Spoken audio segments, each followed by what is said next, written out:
തൃശൂരിലെ അടാട്ടിൽ ഫ്ളാറ്റിൽ യുവതിയെ കുത്തിപ്പരിക്കേൽപ്പിച്ച കേസിലെ പ്രതി മാർട്ടിൻ ജോസഫ് പിടിയിലായി. ഇന്ന് പുലർച്ചെയാണ് ഇയാളെ പേരാമംഗലം പോലീസ് പിടികൂടിയത്. ഗുരുതരമായി പരിക്കേറ്റ യുവതി ചികിത്സയിൽ തുടരുന്നു.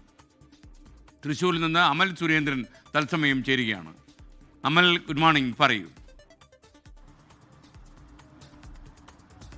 Very good morning S K N. ഏതായാലും പ്രതി പിടിയിലായിരിക്കുകയാണ്. മാർട്ടിൻ ജോസഫ് കഴിഞ്ഞ ദിവസമാണ് യുവതിയെ കുത്തി പരിക്കേൽപ്പിച്ചത്. ഇപ്പോഴും ഈ യുവതി, അതായത് മുളങ്കുന്നത്തുകാവ് സ്വദേശിയായിട്ടുള്ള യുവതി, 26 വയസ്സുള്ള അവരിപ്പോഴും തൃശ്ശൂർ അമല ആശുപത്രിയിൽ അതീവ ഗുരുതരാവസ്ഥയിൽ കഴിയുകയാണ്. അതിനിടയിലാണ് പ്രതി ഇന്ന് പുലർച്ചെ 1:30 പേരാമംഗലം പോലീസ് സ്റ്റേഷനിലെത്തി കീഴടങ്ങുന്ന സാഹചര്യമുണ്ടായത്. ഇയാൾക്കെതിരെ മുൻപും കേസുകൾ ഉണ്ടായിരുന്നു.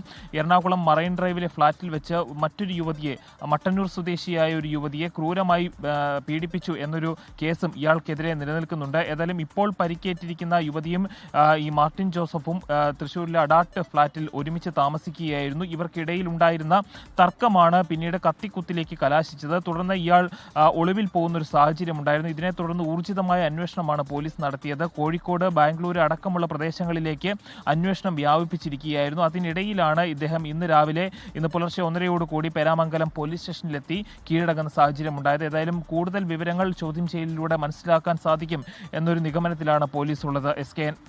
ലോകത്തെവിടെയായാലും ഏത് സമയത്തും 24 വാർത്തകളും ഓഗ്മെന്റഡ് റിയാലിറ്റി പാക്കേജുകളും എക്സ്പ്ലെയിനറുകളും വിശദമായി കാണാൻ ഞങ്ങളുടെ യൂട്യൂബ് ചാനൽ നിങ്ങൾക്ക് സബ്സ്ക്രൈബ് ചെയ്യാം.